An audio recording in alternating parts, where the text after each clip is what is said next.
Welcome back to our channel.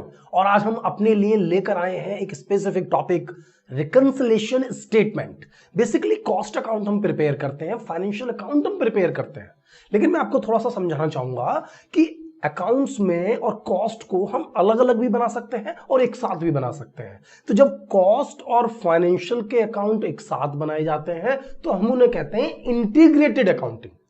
और जब अलग अलग बनाए जाएंगे, यानी कॉस्ट के लिए अलग हम बनाएंगे, फाइनेंस के लिए अलग बनाएंगे, तो हम उसे कहते हैं नॉन इंटीग्रेटिंग अकाउंटिंग। और जब नॉन इंटीग्रेटिंग अकाउंट होगा तो कॉस्ट डिपार्टमेंट अपने लिए अलग कैलकुलेशन करेगा, जबकि फाइनेंशियल डिपार्टमेंट अपने लिए अलग कैलकुलेशन करेगा। तो जब दोनों डिपार्टमेंट अलग अलग कैलकुलेशन करेंगे, अपने लिए अलग अलग प्रॉफिट्स कैलकुलेट करेंगे, अपने अपने एक्सपेंसेस को डालेंगे, तो ऑब्वियसली उसका इफेक्ट होगा कि जो प्रॉफिट है वो दोनों ही एंगल से अलग अलग होगा, क्योंकि किसी के एक्सपेंसेस कुछ और है, किसी के एक्सपेंसेस कुछ और है। जनरली मैं आपको बता दूं कि जो फाइनेंशियल अकाउंट्स होते हैं, इसके अंदर सभी खर्चे एक्चुअल बेसिस पर होते हैं, एक्चुअल जो खर्च हुआ, जबकि कॉस्ट अकाउंटिंग में ये सभी खर्चे जनरली एब्जॉर्प्शन बेसिस पर होते हैं, एस्टिमेटिंग पॉइंट पर होते हैं। एस्टिमेट लगाए जाते हैं कि मटेरियल का इतना परसेंट ओवरहेड है, लेबर का इतने परसेंट ये वाला फैक्ट्री एक्सपेंसेस है, या ऑफिस का खर्चा इस पर बेस्ड है, एडमिनिस्ट्रेशन का, यानी कि एक एक्सपेंसेस बेस्ड है। जो मैंने आपको कॉस्ट शीट में बताया भी था, अगर आपको जनरली ध्यान हो तो मैंने आपको बताया था कि जितने भी फैक्ट्री के खर्चे हैं वो लेबर पर बेस्ड होते हैं, जितने भी हमारे पास ऑफिस के खर्चे होते हैं वो कॉस्ट पर, तो हमारे पास फैक्ट्री कॉस्ट पर बेस्ड होते हैं। इसी तरह से सेलिंग एक्सपेंसेस हमारे सेल्स पर बेस्ड होते हैं। तो बहुत सारे खर्चे होते हैं, मेंशन होता है ना। तो अब दोनों में बड़ा डिफरेंस हो जाता है। अब कॉस्ट में अगर जो एस्टिमेशन किया गया है खर्चों का, जो खर्चे लगाए गए हैं वो एक्चुअल से अगर ज्यादा है तो ओवर एब्जॉर्ब्ड हो गए खर्चे, अदरवाइज अंडर एब्जॉर्ब्ड हो गए, लेकिन उसका इफेक्ट प्रॉफिट पर अलग अलग हुआ।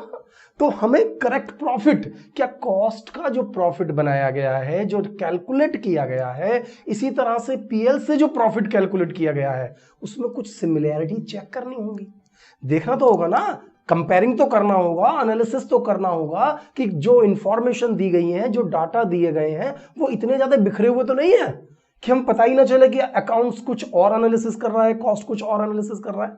तो उन दोनों को हम रिकंसाइल करते हैं, जैसे हम कहते हैं रिकंसिलिएशन स्टेटमेंट।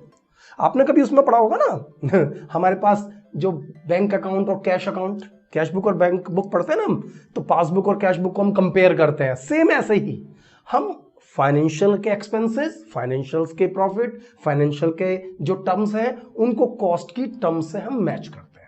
अब इन दोनों में डिफरेंस, एक तो मैंने आपको बताया एक्चुअल ऑब्जॉर्प्शन पर बेस्ड हो गया, इसके अलावा बहुत सारे और भी तरीके हो सकते हैं जिनके कारण इनमें डिफरेंस हो सकते हैं। जैसे डिफरेंस एक तो डायरेक्ट एक्सपेंसेस में हो गया, डिफरेंस ओवरहेड्स में हो गया, डिफरेंस कुछ खर्चों में हो गया, कुछ खर्चे जो कि कॉस्ट में नहीं होते, केवल पीएल में होते हैं, कुछ ऐसे अमाउंट्स होते हैं जो केवल पीएल में ही अप्रोप्रिएशन होते हैं, जैसे गुडविल का राइट ऑफ। अब गुडविल का राइट ऑफ कॉस्ट में तो नहीं होता। प्रीलिमिनरी एक्सपेंसेस राइट ऑफ, यानी कोई भी जो एक्सपेंसेस राइट ऑफ होते हैं वो कभी भी कॉस्ट अकाउंट में नहीं होते। इसके अलावा कुछ इनकम्स हैं जो कॉस्टिंग में इनकम्स नहीं आती, जबकि वो फाइनेंशियल में है। तो दोनों में जो प्रॉफिट है वो अलग अलग होता है। तो अब इसमें कुछ ऐसे एक्सपेंसेस भी हो सकते हैं जो कॉस्ट में है लेकिन पीएल में नहीं है। तो इसके कारण क्या हुआ, दोनों में डिफरेंस आएगा, तो उस डिफरेंस को हमें समझना है।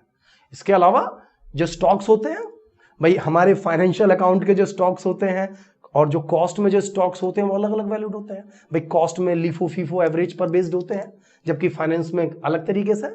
तो दोनों के जो डिफरेंसेस हैं, इन डिफरेंस को अंडरस्टैंड करने के लिए, सही पोजीशन को जानने के लिए, अपने सही प्रॉफिट को कैलकुलेट करने के लिए, नई प्लानिंग बनाने के लिए हमें रिकंसिलिएशन की रिक्वायरमेंट होती है, जिसके लिए हम बनाते हैं रिकंसिलिएशन स्टेटमेंट। अब इस रिकंसिलिएशन स्टेटमेंट को प्रिपेयर करना है तो हमें या तो कॉस्ट का प्रॉफिट दे दीजिए या फिर पीएल का दे दीजिए, यानी कि या तो पीएल के प्रॉफिट से हमारा क्वेश्चन स्टार्ट होगा या कॉस्ट के प्रॉफिट से स्टार्ट होगा, कोई भी एक चीज मिल जाएगी हमें। यानी कि सपोज कीजिए सबसे आसान जो तरीका हम फॉलो करते हैं कि यदि कॉस्ट का भी प्रॉफिट दिया हुआ है, फाइनेंस का भी प्रॉफिट दिया है, तो हम कॉस्ट के प्रॉफिट से स्टार्ट करते हैं। तो कॉस्ट का प्रॉफिट यानी कि profit as per cost account, यानी स्टार्ट कर लेते हैं। देखिए profit as per cost account, यानी कि कॉस्ट अकाउंट के अकॉर्डिंग हमें इस साल कितना प्रॉफिट हुआ। अब आप समझ रहे हैं ना मेरी बात के लिए, जबकि फाइनेंस का प्रॉफिट कुछ और है, कॉस्ट का कुछ और है। तो कॉस्ट के प्रॉफिट को फाइनेंस के प्रॉफिट के इक्वल करना है, यानी कि ये प्रॉफिट लास्ट में एंड होकर फाइनेंशियल के प्रॉफिट के बराबर होना चाहिए। तो अब ध्यान दीजिए, अब हमने प्रॉफिट किसका लिया? कॉस्ट का।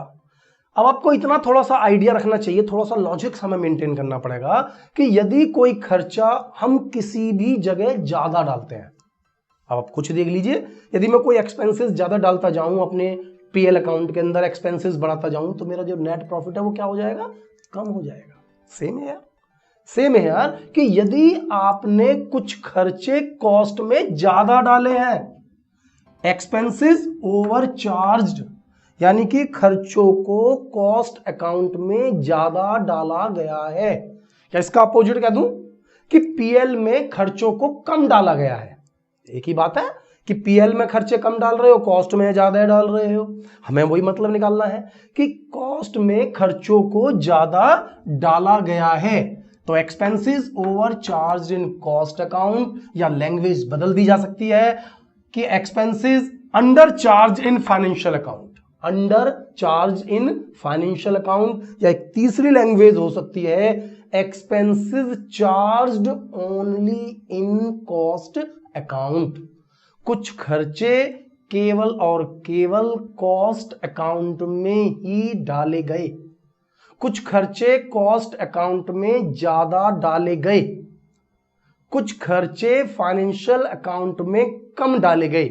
इन तीनों बातों का मतलब बिल्कुल सेम टू सेम है कि इन तीनों परिस्थिति में कॉस्ट में खर्चे ज्यादा हैं, इसलिए कॉस्ट का प्रॉफिट कम हो चुका है और मुझे उसको इक्वल करना है। तो इन खर्चों को मैं वापस अपने कॉस्ट अकाउंट में ऐड कर दूंगा। आप देख सकते हैं मैंने ऐड किया है expenses over charged in cost account, या under charged in financial account, या expenses charged only in cost account, यानी खर्चे केवल कॉस्ट में ही डाले, कॉस्ट में ज्यादा डाले, या फाइनेंस में कम डाले। इस पूरी बात का मीनिंग बिल्कुल एक ही है। एक पॉइंट हो गया। अब दूसरा पॉइंट, प्रॉफिट।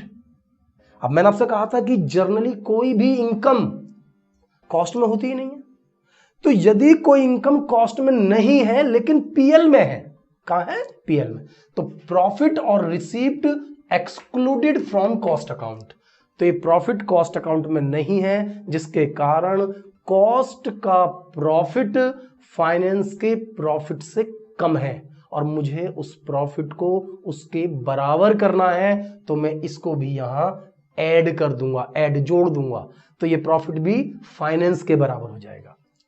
इसके अलावा over valuation of opening stock, यदि ओपनिंग स्टॉक की वैल्यू ज्यादा लिखी है कॉस्ट में, ध्यान से रखना कॉस्ट की बात चल रही है, यदि ओपनिंग स्टॉक की कीमत कॉस्ट में ज्यादा लिखी है या क्लोजिंग स्टॉक की कीमत कॉस्ट में कम लिखी है, दोनों का मीनिंग समझना। ओपनिंग स्टॉक डेबिट साइड आता है, एक्सपेंडिचर साइड आता है, जबकि क्लोजिंग स्टॉक क्रेडिट साइड आता है। तो यदि आपको ऐसा लगता है कि मैं लर्न नहीं करना चाहता, लॉजिकल पढ़ना चाहता हूं, तो ओपनिंग स्टॉक को एज ए एक्सपेंसेस ट्रीट करो हमेशा। यहां नहीं मैं कह रहा हूं कि किस पॉइंट पर एडजस्ट कीजिए, आप पूरे अकाउंट्स में कहीं भी किसी भी जगह अगर आपको कंपेयर करना है तो ओपनिंग स्टॉक को एज ए एक्सपेंसेस मान लीजिए और क्लोजिंग स्टॉक को एज ए इनकम मान लीजिए, आपका आंसर हमेशा मैच करेगा। या फिर आप लर्न कर लीजिए कि अगर ओपनिंग स्टॉक ज्यादा लिखा गया है और क्लोजिंग स्टॉक कम लिखा गया है, तो इन सभी परिस्थिति में कॉस्ट का प्रॉफिट कम हुआ है और हमें ठीक करना है, तो इन सबको वापस ऐड कर देंगे और हम इसे उठाकर ऐड कर देंगे। और इसी के अपोजिट में ध्यान से रखना बेटा, लेस करना है हमें। लेस क्या करना है? इसका अपोजिट। लेस क्या करना है? इसका अपोजिट। आपने कहा expenses over charge in cost account, तो इसका उल्टा expenses under charge in cost account, या over charge in financial account, या only charge in financial account. यानी कि इस लाइन का बिल्कुल अपोजिट है तो वो माइनस होगा। अगर मैं कह रहा हूं प्रॉफिट कॉस्ट में एक्सक्लूड है तो प्लस हो रहा है, और कॉस्ट में इंक्लूड होता तो माइनस होता। Over valuation of opening stock की जगह under valuation of opening stock होगा, under valuation of closing stock की जगह over valuation of closing stock होगा। तो ये सब चीजें होंगी माइनस, और लास्ट में निकल कर आ जाएगा हमारा answer profit as per financial book. Profit as per financial book या फाइनेंशियल अकाउंट पीएल के अकॉर्डिंग हमारा जो करेक्ट प्रॉफिट है वो कैलकुलेट हो जाएगा। अब हम एक क्वेश्चन के थ्रू इस पॉइंट को बहुत अच्छे तरीके से समझते हैं, ठीक है। तो स्टार्ट करते हैं एक न्यूमेरिकल। हाँ तो बेटा क्या कह रहा है क्वेश्चन के अंदर, देखते हैं।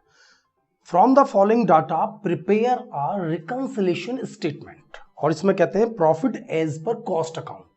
कॉस्ट अकाउंट के अकॉर्डिंग प्रॉफिट दिया हुआ है आपको 1,45,500 रुपए।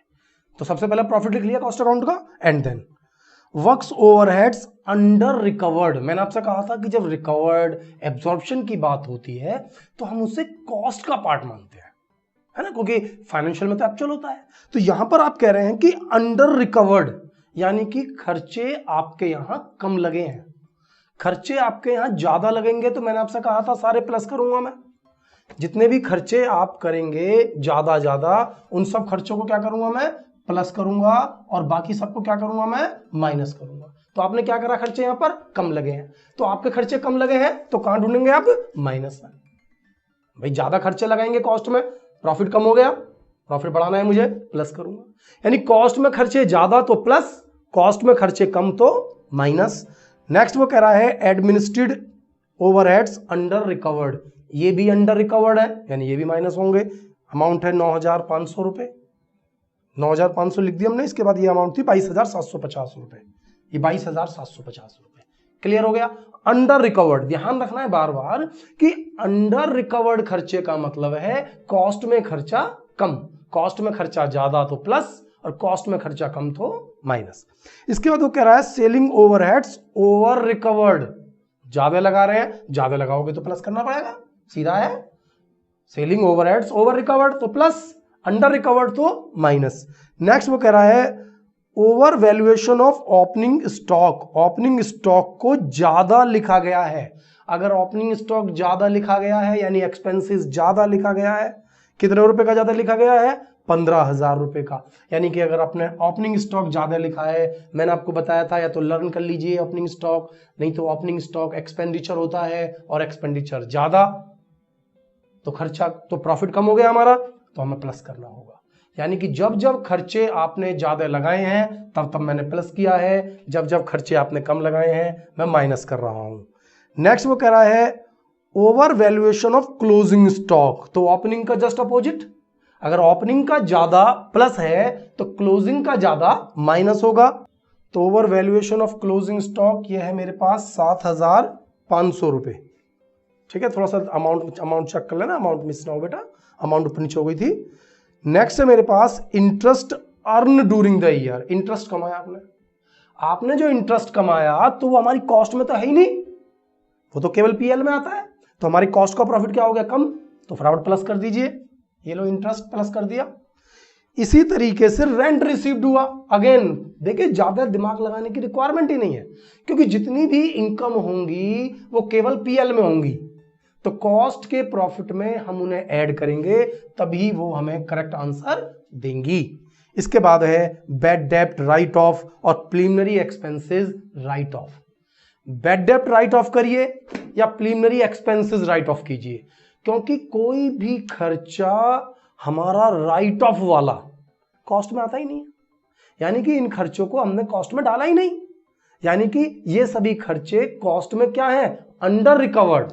और तो जब अंडर रिकवर्ड हैं, कॉस्ट में डाले ही नहीं गए हैं, तो कॉस्ट में ये खर्चे मुझे अब डालने पड़ेंगे, यानी कि इनको मुझे माइनस करना होगा, चाहे बैड डेब्ट राइट ऑफ करूं चाहे मैं प्रीलिमिनरी एक्सपेंसेस राइट ऑफ करूं। तो लगातार आप ध्यान दें क्वेश्चन में कि क्वेश्चन कोई ज्यादा स्पेशल नहीं होता, इसका इजी है, बस एक बार आपके माइंड में सेट हो कि हमें क्या प्लस करना है क्या माइनस करना है।